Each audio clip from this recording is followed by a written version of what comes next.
Ассаламу алейкум туғандар. Мынакей мені қаяқтан ушундай кийинет деп ойлоп атсаңыздар, ушундай жакшынакай кийимдерди каяктан алат деп атсаңыздар, биз ушул Максарт магазининен кийинебиз. Биякта ушул сапаттуу жана арзан баада жакшынакай ушул материалдары жакшы жана эң негизгиси ошо бренд, индивидуальный бренд менен тигилген кийимдер бар мынакей. Ушундай мондай спортивкалар бар экен, асты үстү менен караңыздар. Мынакей Made in KG деп турат. Ушул Максарт өзү бияктан Бишкекте тигилет да. Жана башка чет өлкөгө чейин кетет товарларчы. Караңыздар, шарф менен, мынакей шапкалар менен, Максарт деген мынакей брендтер менен. Ушундай безрукавкалар бар экен, караңыздар. Мынакей дал эле мен кийип жүргөндөй безрукавка мынакей. Баякта мынакей спортивкалар асты үстү менен, жеңил мынакей ичине кие турган футболка сыяктуу кийимдер экен. Жилеттер караңыздар, курткалар бар экен мынакей туугандар. Азыр ушу узун куртканы дагы мына көп жаштардан угуп калам, байке узун курткаларды каяктан аласыз деп элечи. Мынакей Максартка келиңиз, узун куртканын түрлөрү бар, келип кийинип кетсеңиздер болот. Анасы караңыздар мынакей. Умурага мына азыр умура сапарына тартып аткандар бияка келип кийинсеңиздер болот экен. Болгону 1800 сом экен. Еще умурага баратсаңыз, еще скидка болуп берип, сизге 1500 сомго эле берет экен. Асты үстү менен, шымы менен, ар кандай цвет бар экен, караңыздар мына. Көк цвет, мондай бир күрөң цвет да бар экен, караңыздар мынакей шымы менен бир туугандар. Жана мондай ак цвет экен да. Албетте ак цветти алышат болуш керек көбүнчөчү. 1500 сом экен. Келиңиздер, кийиниңиздер туугандар. Издебеңиздер, базар аралап, убактыңыздар текке кетирбеңиздер туугандар. Караңыздар мына даяр келдин кийини, мына дал эле мен кийип жүргөндө орнаменти менен көйнөк десеңиздер, жок ушу точно Нурлан Абазбеков кийип жүрөт дегендей кийинем десеңиздер, мынакей. Дал ошол мен кийип жүргөн көйнөк бар экен, караңыздар. Ушака келесиздер, кийинесиздер. Скидкалар дагы бар экен. Магазини да жакшы экен. Базарда үшүп-шишип кийинип жүргөндөн көрө мынакей ушундай жакшынакай чакан магазинден келип кийинип кетесиз. Караңыздарчы, могу спортивка мына. Баарын эле алып алгым келет да. Баарын эле кийип кеткен мынакей. Бул дагы шымы менен экен, спортивка жылуу туугандар.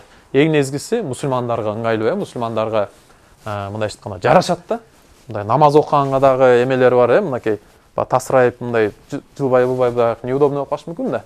Мынакей жилетти караңыздар, намаз окуганда көтөрүп коесуң, кайра чечип коесуң, тагып коесуң дегендей баардыгына бүгүнкү маек ушул брендтин негиздөөчүсү, ушул магазиндин ээси Максат байке менен маек курабыз. Жакшы мусулмандарга мындай ыңгайлуу сапаттуу кийимдерди тигип атасыз, арзан баада. Эми ушул өзүңүз жөнүндө бир аз мындай кыскача айта кетсеңиз, бул бренд кандай чыккан, кандай ойлонуп калдыңыз? Бир баягы бар го кинолордо. Я с 3 лет мечтал, потом вот когда вырасту, потом я ради этого мондай аябай выкладывался деп ушундай сыяктуу болду беле же мындай туруп эле чыгып калдыбы? 5 жылдай Москвада иштедим. Москвада обивочный цех бар болчу, анан кийин поварларга кийим тикчүбүз да. Анан кийин ошо опыт бар да, биз мисалы Москвада эптеп тигип берип койсоң, алар албайт. Ошону тандап, качествосын карап, эмесин тандап, жакшысын бересиң да. Анан кийин ошону Москвада жүргөндө өзүмө жарашыктуу, жакшыраак кийим мындай Москвадан таба албай койдум да. Намаз окуйн десең, мисалы үчүн тияң ачылып калат, бияң ачылып калат, анан кийин как жана эмелер орустар айткандай, если хочешь сделай сам деген. Анан бияка келгенге ниет кылып, бизнести жаап бияка келдим да. Келип именно ошол мусулман элине жарашыктуу кийим кылганга аракет кылып атабыз. Баштапкысы ошо Москвадан башталган экен да, поварларга кийим тигип жүрүп, ошо ойлонуп ниет кылып жүргөн экенсиз да. Алла разы болсун, эң жакшы бренд, качество азыр эл оозуна алынып атат, Кудай буйрса. Баары эле билип атат. Качествосы дагы, баасы дагы жакшы экенчи. Эми ушул качество эң негизи аз бар эле да, туурабы? Ден соолукта эле качество карап калышты, муну жакшынакай витаминдер ичиш керек деп деп, тамак ашты карап калышты. Анткени спрос порождает предложение деген бар экен да. Биз ошо кайсы нерсеге спрос кылсак, ошол нерсеге бизге башкалар бизнесмендер предложение түзүп берет экен да. Ушул сыяктуу эми сиз ошо качествого деп атасыз, эми ушу качествону кандай карайсыз? Кантип аласыз? Ушу качество болуш үчүн негизи эле кантип иштеш керек? Качество эң биринчи эмеден башталат да. Туура модельди тандап алыш керек да. Модельди жарашыктуу, мындай бошураак кылыпчы. Кээ бирде модельди туура эмес тандап алсаң, мисалы үчүн кээ бир тартылып калышы мүмкүн, эме болуп калышы мүмкүн, кыскараак болуп калышы мүмкүн.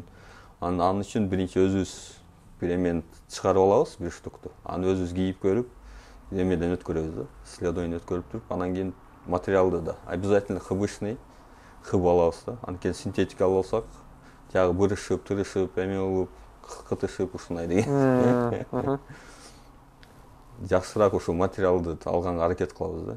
Самое главное, чтобы качество ол эме биздин самое главное эме да, не продать да. Клиенттерди самый эме болуп кетсе, доволен болуп кетсе. Эң негизги ошол да, качествого карайт экенсиздер. Ушул жана айтып өттүңүз, эң негизги ушу качествого карайбыз депчи. Анан албетте анча-мынча баягы тигүүчүлөрдөн бир моменттер болуп калат болуш керек, Обязательно. Ошондой момент болуп мен алып алдым, бир жерин байкабай калдым. Анан эртең келип ушул кийимди алып келдим менчи. Ушул жер ушундай экен десем, ушул бир алмаштырылуу эмелер каралганбы? Алмаштырып беребиз. Кээ бирде болгон жарым жылдан кийин кийип. Жарым жыл кийип турган келип алмаштырып бер деп да. Анда алмаштырып бергенсиз. Жок, эми жарым жыл кийген эмес. Ал 1-2 жол кийип, мисалы үчүн ошко салып 1-2 жол кийип, анан кийин ошол жерден коюп жарым жылдан келип алмаштырып бериңиз деп сураган ушундай случайлар да болгон. Болот Максарт бренд Максарт бул ат эмнени түшүндүрөт? Максарт деген ат англисчеден алганда Max Art, максимальный искусство болуп калат. Максимальный искусство. Анан кийин көбүнчө бир туугандарыбыз махарат деп айтат. Махарат деп айтканда арабчадан чеберчилик болуп которулат экен. Чеберчилик, мен максатты эле анан максатты эле кыскартып койгум келип атпаймынбы? Максарт деп. Жок, анда себеби бар, аныкени биздин цех барган, өзүм барып, өзүм заказ алып, өзүм барып, директорлор менен сүйлөшүп, өзүм эме заказ алчумун да.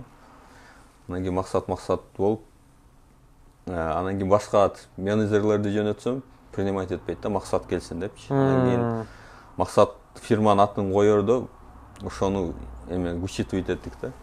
Чтобы эме максат деп сразу таанылып калган ат эле ошентип эме. Мен да ушу бир Азербайжан бир тууган менен досторумна өзүм маектештим. Ал киши айтат, ушу Бакуда центрда у меня магазин есть дейт да. Я 20 лет там торгую дейт. Эми ошол магазинде мен буга чейин дейт, бир акыркы бир 3-4 жыл дейт го дейм, Кыргызстанга келип товар алып атам, жылына 2 жолу келем дейт.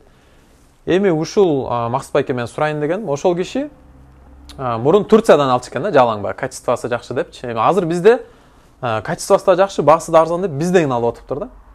Эми ошол айтат, у вас в Кыргызстане и цена, качество соответствует дейт да. Эми анысы кандай, сиздин дагы ушул товарлар, ушул кийимдер чет өлкөгө кетип атабы? Вот чет өлкөгө кетип атабыз, Казакстан көбүнчө. Казакстан бир туугандарыбызга, Россияга кетип атат, мусулмандарга.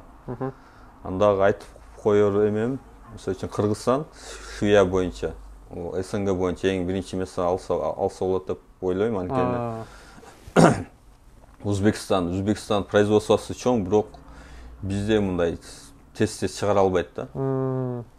Биз мисалы үчүн 15-20 жылдан бери уже астынан кеткенбиз да.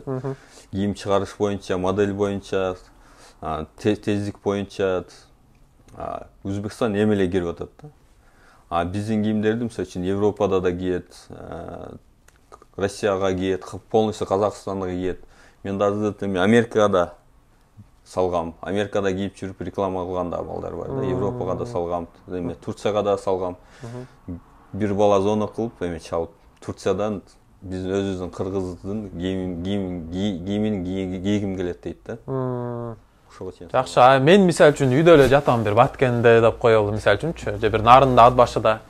Анан бай азыр эми интернет өнүкпөдү, соцсеттен карап эле ушул Максарт кийим аябай жагып калды. Эми келип кеткенге бир жол расход тиги бу дегендей, ушу үйдө жатып эле мен ушу магазинден заказ алсам болобу, мисалы үчүн мага алып келип бергиле, мен үйдөн эле силердин кийимиңерди үйдөн кийип калышым керек деп эркелесем кандай болобу негизи? Ооба, болот. Андай часто көп эле заказ кылышат. Көп эле. Ошо үйгө чейин алып барып беришет. Үйгө чейин алып барып беришет. Кийип көрүп, эме кылып, жакпаса анан кайра салып ишет. Даже жакпай калса кайра салып ийсе болот. Элдер мындай билип, ушундай кийиниш керек экен, намазга ыңгайлуу кийимдер бар экен деп, ушу келип атабыз, мынакей ушуну кийинип атабыз сиздерден. Эми дагы мындай болуп атат да, спросчу дагы эми ошол жаш өспүрүм балдар, жаш бизнесмендер балким же ушул бир идеяны ойлоп жүргөн, бирок ушу иш жүзүндө аткара албай жүрөт да. Эмне болуш керек? Акчасы бар балкимчи. Бирок заводдо жана производствону таба албайт, модельди ойлоп чыгара албайт дегендей, балким баарын модельди ойлоп чыгарып производствону тапса, материал таандарды билбейт дегендейчи. Эми ушуларга сиз мындай бир айтып же бир көрсөтүп бере аласызбы, мисалы үчүн? Кеңеш берип дегендей. Ооба, анан мен Инстаграмга да жазышат. Биз ушундай кылып чыгарайык деп атканбыз, жардам бересиңерби деп. Чын айтканда жазам. Полностью айтып берем, мындай кылсаңар, мындай болот депчи. Анткени мен конкуренттен коркпойм, анткени ар бир адамдын Аллах субхана тағала берген өзүнүн рызкы бар да. Мага наоборот жакшы да, канча көп адамдар, мусулман адамдар жакшыраак кийинсе, ошол менин максатым ошол көбүнчө адамдар кийинсе деп эме кылып атпаймынбы. Мен өзүм кийинте эмес, көбүрөөк кийинсе, көрсө деп ошол аракет кылып атам да. Ошондо анан биз кайсы ар бир процессти кантип лекал тандайбыз, кантип кийим тандайбыз, кантип материал тандайбыз, кантип тиктиребиз, от начала до конца деп айткандай, полностью баарын иншалла эмилерди көрсөтүп беребиз. Көрсөтүп бересиздер, э? Ошол видеоңуз канча сом турат ошондо? Бекер эле. Бекер эле. Могу канча сом турат өзү? 1850. 1850, э? Ушул эле бир турецкий бир магазинге барып калсам, ушул Турциядан келген жилет болуп калса, бир 4000-5000 болуп калышы мүмкүн, туурабы? Эми ошол 2 эседен арзаныраак болуп атат, көбүрөөк. Эми негизи эле базардын баасынан да арзан болуп атат да, действительно. Бирок сапаты да жакшы болуп атат. Эми ушул сапатты дагы кармап, жана ошо орто бааны да кармап турганга сиздер ушул кандай менет кылып атасыздар? Кантип мындай айтканда, кантип ушинтип иш кылса болот? Анын жетишип аткан себеби биз производство Кыргызстанда эле, Бишкектин өзүндө да. Бишкектин өзүндө швея эжелерибизге кичине көбүрөөк акча беребиз. Бирок ошо качествосуна тийип берет да. Биз Турцияга же тияка бияка деп эме жөнөтпөй, биринчиден тезирээк тийип берет, экинчисинен качественно кылып тийип берет да. Анан рабочий месталар болот. Мисалы үчүн биздин өзүнүн эжелерибиз келет. Ошол акча биз Кыргызстандын өзүнө эле калат да. Материалды алып атканда, мисалы үчүн бул Кыргызстандан алабыз, турецкий материалдарды. Анын да акчасы Кыргызстанга эле калат да. Кичине болсо да Кыргызстан экономикасына кичине салым болуп атат. Дагы Кудай буйрса, мынакей Бишкекте 2 магазин бар экен. Дагы кайсы жерлерде бар? Бишкекте 2 магазин бар. Анан азыр Жалал-Абадта жакында ачылды, филиал болуп. Жалал-Абадтан алса болот. Анан кийин азыр Балыкчыга предлагать этип атат, ачканга. Балыкчыга, э? Балыкчы. Анан тышкары биз мисалы үчүн Москвадын центринен, Москвадан 2 жерден алса болот, Новокузнецкийден, анан кийин Проспект Мира метросуна. Анан тышкары Красноярскийде сатып атат. Анан Астраханьда, Россия боюнча, Казакстан боюнча жөнөтүп атабыз да кийимдерибиз. Магазиндер ушу сатылып атат, Максарт брендинин кийимдери, негизи. Биз дагы кадырлап барып билели өзүбүздүн продукциябызды. Мен жана айтып өткөндөй, өзүбүздүн чыккан суусундуктарды ичели, өзүбүздөн чыккан тамак аштарды жейли, жана өзүбүздөн ушул чыккан өзүбүз байкелер ушу тиккен кийимдерден кийинели бир туугандар, э? Анан албетте ушул эң негизгиси мусулманга ылайыктуу кийимдер экен. Макул Максат байке, чоң рахмат. Анан сага бир кичине подарок даярдап койдук эле. Фирменный шапка. Жөнүнө койуп белеңиз деп эле алып койчу эле кыргыздарчы, ошону жөнүнө койсоңуз болмок депчи. Анан атайын биз дорожный эме чыгарып атабыз. Мисалы Меккеге кетсек, эме жолго жүрсө жайнамас бул. Машалла. Жөнөкөй да, сүрөтү жок, эч нерсеси жок. Намаз окуп атканда эч нерседен эме болбосун депчи. Ошону белек кылып алып кой. Машалла, бул эме болчу да, мен баягы ниет кылып койдум эле да. Жолдо жүргөндө чын эле ар кандай болуп калат экен да. Өткөндө мына жолдо эмес эле өткөн жума намазга барганда эме болду да. Батпай калдым да. Ана баары эле бир кагаз таап келип, чүпүрөк жаягы эле окуп атышат. Ошондо мен бир дорожный эмем болсо деп койдум эле. Алла кабыл кылып коюптур. Алла ыраазы болсун Асты байке. Чоң рахмат, ишиңизге ийгилик. Рахмат. Келип тургула.